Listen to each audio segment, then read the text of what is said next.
తెలంగాణ రైతుల యొక్క నీటి కోసం తీర్చడం కోసం ఒక తెలంగాణ ప్రజల జీవధారంగా ఉన్న కాళేశ్వరం ప్రాజెక్టుని తప్పుదోవ పట్టించడం కోసం బీఆర్ఎస్ యొక్క పార్టీని ఇబ్బంది పాలు చేయడం కోసం చేసి కుట్రలో భాగమే ఈ కమిషన్ యొక్క నోటీసులు. అయినా భయపడకుండా మా నాయకుడు కేసీఆర్ గారు 11వ తారీఖు హాజరవుతున్నారు. ఈరోజు నీటిపారుదల శాఖ అట్లాగే ఆర్థిక శాఖ నిర్వహించిన మా నాయకుడు హరీష్ రావు గారు ఇవాళ హాజరై ఈ యొక్క అంశం మీద ఏదైతే కాంగ్రెస్ పార్టీ దుష్ప్రచారం చేస్తున్నారో దానిని పటాపంచలు చేసేటువంటి సమాధానం మా హరీష్ రావు గారు ఇవాళ కమిషన్ ముందు ఇవ్వబోతున్నారు. గౌరవ ఈటల రాజేందర్ గారు కూడా నిజాయితీగా మొన్న ఎవరైతే ఆ రోజు సబ్ కమిటీ వేసిందో cabinet sub committee Harish Rao garu, Etela Rajender గారు, తుమ్మల నాగేశ్వరరావు గారు ముగ్గురితో కూడిన సబ్ కమిటీ ఆ యొక్క సాంకేతికపరమైన విషయాల్ని కూడా ఓకే చెప్పిన తర్వాతనే క్యాబినెట్ ఆమోదం పొందింది. అందులో తప్పేం లేదని చెప్పాడు. అంటే ఈరోజు కాంగ్రెస్ పార్టీకి ఏమైనా నిజాయితీ సిగ్గులజం ఉంటే మీ యొక్క మంత్రివర్గంలో ఉన్న తుమ్మల నాగేశ్వరరావుని అడగండి, నువ్వు ఆ రోజు తప్పు చేసినవా, మరి ఇవాళ ఎందుకు కొనసాగుతున్నామని చెప్పి అడగండి. ఇది కేవలం డైవర్షన్ పాలిటిక్స్ చేయడం కోసం, తెలంగాణ ప్రజల రైతుల నోరు కొట్టడం కోసం, వాళ్ళు ఇచ్చిన 420 హామీల్ని పక్కన పెట్టడం కోసం ఇవాళ డైవర్షన్ పాలిటిక్స్ చేసే భాగంలో రేవంత్ రెడ్డి బ్యాచ్ చేసే కుట్ర ఇది. ఇప్పుడు సాక్షాత్తు 94 లక్షల వేల కోట్ల ప్రాజెక్టుని 1,00,000 కోట్లు అవినీతి జరిగిందని చెప్పి రాహుల్ గాంధీతో చెప్పించిన ప్రబుద్ధులు కాంగ్రెస్ పార్టీ నాయకులు. పగుళ్ళు అనేది సహజంగా ఏ ప్రాజెక్టులు అయినా వస్తాయి. ఇల్లు కట్టినా మాకు చిన్నపాటి పగుళ్ళు వస్తాయి. దానికి సాంకేతిక పరంగా ఆలోచించి దాన్ని రిపేర్ చేయాలి. ప్రతి ప్రాజెక్టుకు ఒక శాఖ ఉంటుంది, ఓఎంఎం అని, ఆపరేషన్ మేనేజ్మెంట్ ఒకటి ఉంటుంది. అంటే అది కొనసాగిన రోజులు కూడా ఆ శాఖ పనిచేస్తూ ఉంటుంది. అట్లా చేయటం వదిలిపెట్టి రైతులకు నీళ్ళు ఇవ్వకుండా ఆ నీళ్ళని ఆంధ్రాకు వదిలిపెట్టడం కోసం ఆడుతున్న నాటకంలో భాగమే ఇది ఒక కమిషన్ నాటకం.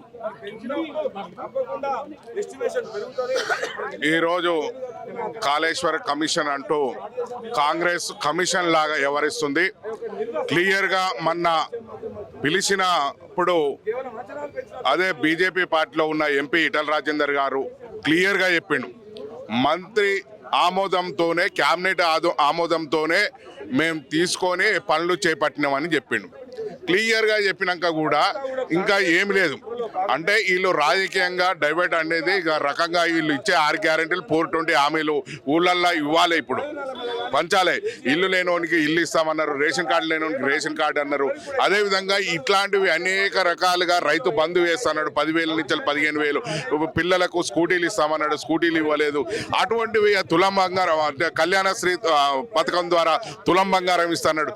ఇటువంటివి మర్చిపోవాలంటే ప్రతిపక్ష నాయకులని తీసుకొని ఏదో రకంగా డైవర్ట్ చేసేటట్టు కాళేశ్వరం ప్రాజెక్టు లక్షలాది ఎకరాలు పాని రైతు కళ్ళల్లో ఆనందం చూసిన బీఆర్ఎస్ పార్టీలో ఇంత మంచి ప్రాజెక్టు కట్టినప్పుడు కుంగిన దాన్ని 2 బ్యారేజీలు కుంగినాయి అనే దీని మీద మొత్తం ఏదో అవినీతి జరిగింది, తప్పు జరిగింది.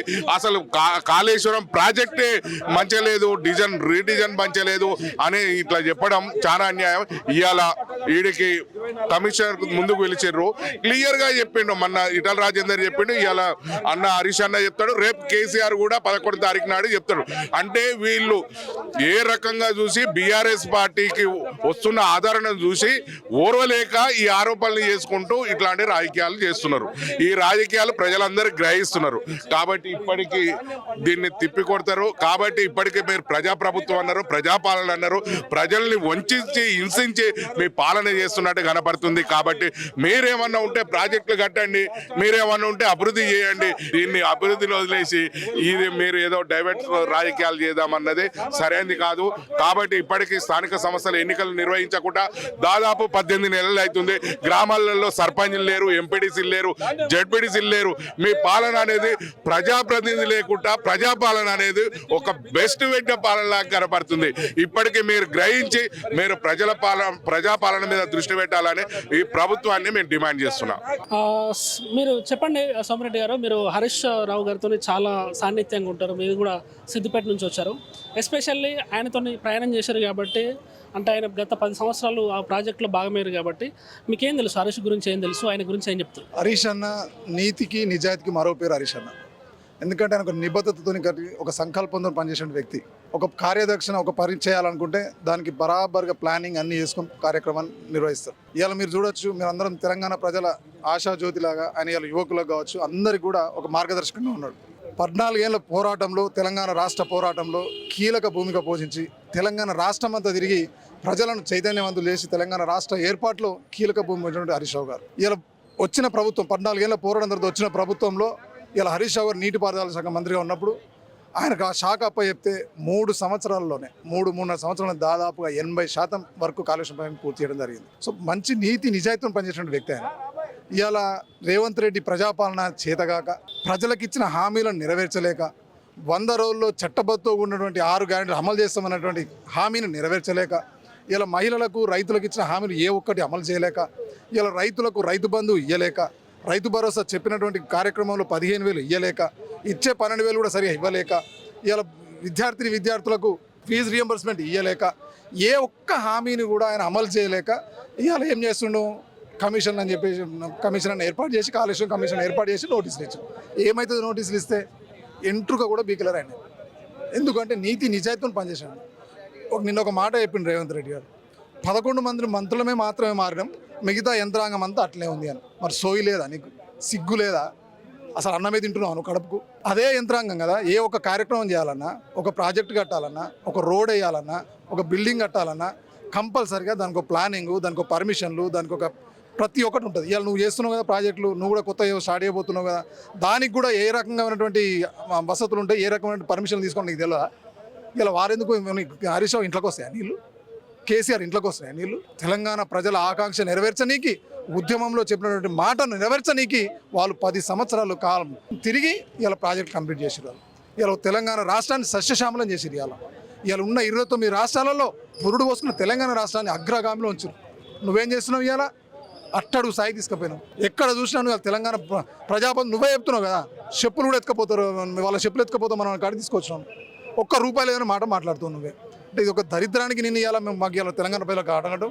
గతంలో ఆంధ్ర పాలకులు ఆంధ్రలో ఎట్లయితే మన తెలంగాణ ప్రజలను తెలంగాణ ఉన్నటువంటి దాన్ని ఎట్లయితే ఇది చేసారో ఇవాళ నువ్వు కూడా, ఎందుకంటే సగం సగం నువ్వు తెలంగాణ సగం ఆంధ్ర అనేది నీ తత్వం కాదు. ఎందుకంటే నీ గురువు చంద్రబాబు నాయుడు, నీ కుటుంబంలో సగం ఆంధ్రోళ్ళు.